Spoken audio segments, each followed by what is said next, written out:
Hello everyone, आज हम बात करेंगे टैरिफ्स के बारे में, खासकर यूएस और इंडिया के बीच चल रहे मामले पर। टैरिफ मतलब टैक्स जो सरकार लगाती है बाहर से आने वाले सामान पर।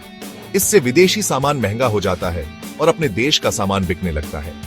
लेकिन यूएस टैरिफ क्यों लगाता है?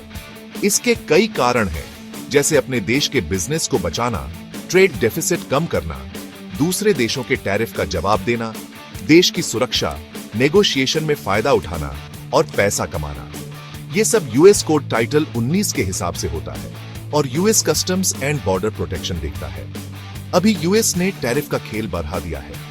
अप्रैल 2025 में यूएस ने ज्यादातर इंडियन सामान पर 26% टैरिफ लगा दिया, जैसे इलेक्ट्रॉनिक्स, जेम्स, ज्वेलरी और ऑटो पार्ट्स। ये इंडिया द्वारा यूएस के सामान पर लगाए गए ज्यादा टैरिफ का जवाब है। अमेजिंग की बात यह है कि ये अभी भी वियतनाम के 47% और चाइना के 55% से कम है। तो इसमें बड़ी बात क्या है?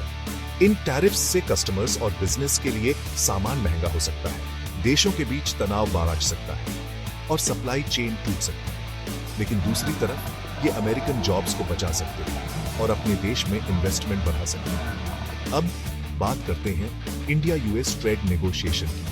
आगे की लड़ाई रोकने के लिए 90 दिन का विराम है। इस दौरान 75 से ज्यादा देश यूएस के साथ डील करने के लिए भाग रहे हैं। इंडिया चाहता है कि यूएस में दूसरे देशों से आने वाला सामान कम हो और ट्रेड बढ़कर 500 बिलियन हो जाए।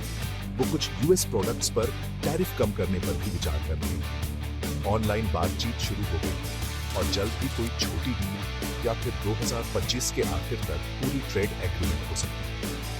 इंडिया का कहना साफ है, वो दबाव में बात नहीं करेंगे और अपने देश का फायदा देखेंगे। आखिर में टैरिफ दोधारी तलवार है।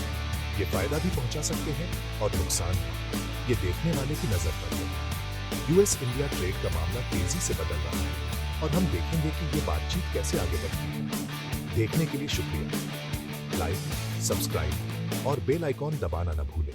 अगली बार मिलते हैं।